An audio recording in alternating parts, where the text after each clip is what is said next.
Teman-teman jumpa lagi di channel Aparen Princess teman-teman. Kali ini ada dua ondel-ondel tuh teman-teman tuh. Ondel-ondel Pak Kumis dan ondel cantik dari Sanggar Rifan Betawi teman-teman. Wah nih mau diangkat nih teman-teman ondel-ondelnya tuh.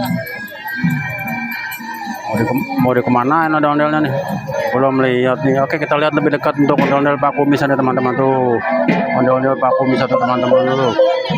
Keren, kumisnya dari bulu wol nih teman-teman tuh. Kita pegang dulu untuk kumisnya. Nih teman-teman nih kumisnya nih tuh udah. Kepalanya ada bintangnya tuh, ada bintang tuh 2, 3, 4, 5, 6 bintang 6. Nah, ini dari Sanggar Rifan Betawi nih teman-teman. Ini kayaknya Aparen baru lihat nih Sanggar Rifan Betawi di BKT nih. Saking banyaknya ondel-ondel di BKT nih teman-teman, jadi lupa nih apa ini udah pernah di videoin atau belum nih. Oke, kita lihat ceweknya nih teman-teman.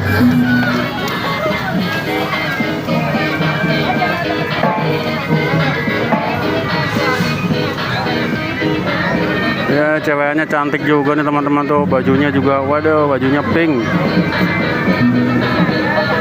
Bajunya cakep tuh, anak-anak tuh demen lihat baju-bajunya udah dipegang-pegang.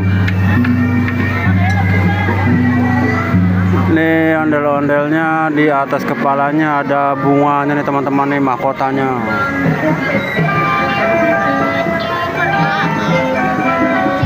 Rambutnya merah-merah putih nih teman-teman. Oh, di kuping ondel-ondel cowoknya ada bunga nih teman-teman. Oke, seru ya untuk lihat ondel-ondel Pak Kumis ini teman-teman nih. Tuh kumisnya tebal banget ya teman-teman. Hidungnya lecet tuh teman-teman tuh. Hidungnya ada yang lecet tuh teman-teman tuh. Oke teman-teman, sampai di sini dulu untuk lihat dan review ondel-ondel dari Sanggar Rifan Betawi ini teman-teman. Ya, jangan lupa like, comment, dan subscribe untuk channel Aparen. Dan sampai jumpa lagi di video berikutnya. Dadah.